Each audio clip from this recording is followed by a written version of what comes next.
বানাবে, ডেলি 70 বার চেঞ্জ করবে। মা বোনরা 120 ফিট লম্বা হবে, চুলটিও 120 ফিট লম্বা হবে। আমরাও 120 ফিট লম্বা হব। আরো 9টা গুণ হবে। ইসুফ আলাইহিস সালামের মতো রূপ হবে,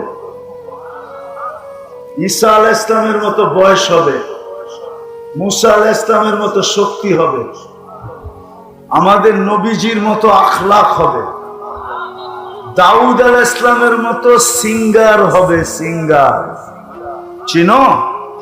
তোমরা তো সারা রাত্র গান শুনতে শুনতে কাটায় দাও, ঠিক না? অথচ তুমি দাউদ আলাইহিস সালামের মতো সিঙ্গার হবে জান্নাতে। তোমার আওয়াজ হবে দাউদ আলাইহিস সালামের মতো। বলবা দাউদ আলাইহিস সালামের আওয়াজ কিরকম ছিল? উনি যখন জবুর পড়তেন তো পাহাড় পর্যন্ত